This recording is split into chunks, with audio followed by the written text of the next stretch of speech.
അപ്പൊ നമുക്ക് ഭാഗവതത്തിലേക്ക് ഒരു അരമുക്കാൽ മണിക്കൂറുണ്ട്. ആ സമയം നമുക്കൊന്ന് എത്തി നോക്കാൻ ശ്രമിക്കാം.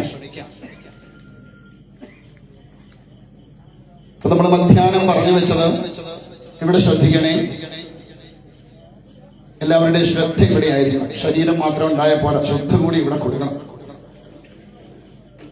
അപ്പോ മധ്യാഹ്നം നമ്മൾ പറഞ്ഞു വെച്ചത് ശ്രീശുക ബ്രഹ്മർഷി എത്തിക്കഴിഞ്ഞപ്പോൾ അദ്ദേഹത്തെ സ്വീകരിച്ച് ആനയെ ശിരത്തിക്കൊണ്ട് ശ്രീ പരീക്ഷിത് മഹാരാജാവ് ഒരു ചോദ്യം ചോദിച്ചു.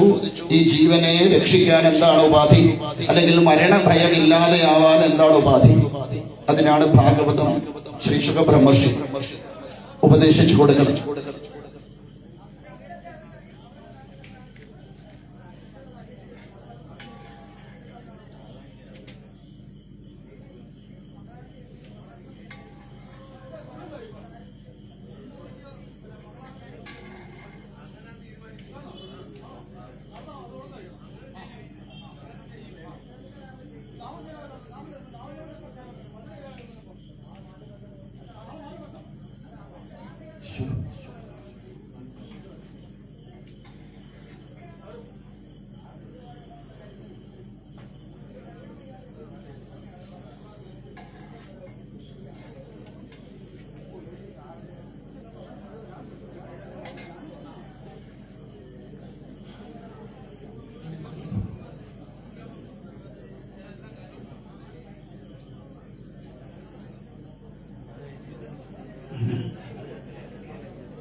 നാരായണ ഭഗവാനെ.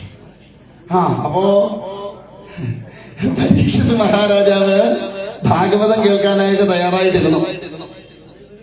എവിടെയായിരുന്നു? ഗംഗയുടെ തീരത്ത്. ഗംഗാതീരത്ത് ദർഭ വിരിച്ചിട്ടിട്ട് അതിന് കയറി വടക്കോട്ട് നോക്കിയിരുന്നു എന്നാണ്. ഈ 4 ദിക്കുള്ളതിൽ വടക്കോട്ടാണ് ഇരുന്നത്. ഈ കിഴക്കോട്ടും പടിഞ്ഞോട്ടും ഒന്നും ഇരുന്നില്ല. ആര്? പരീക്ഷിത് മഹാരാജാവ്. എന്താ? നമ്മുടെ സങ്കല്പപ്രകാരം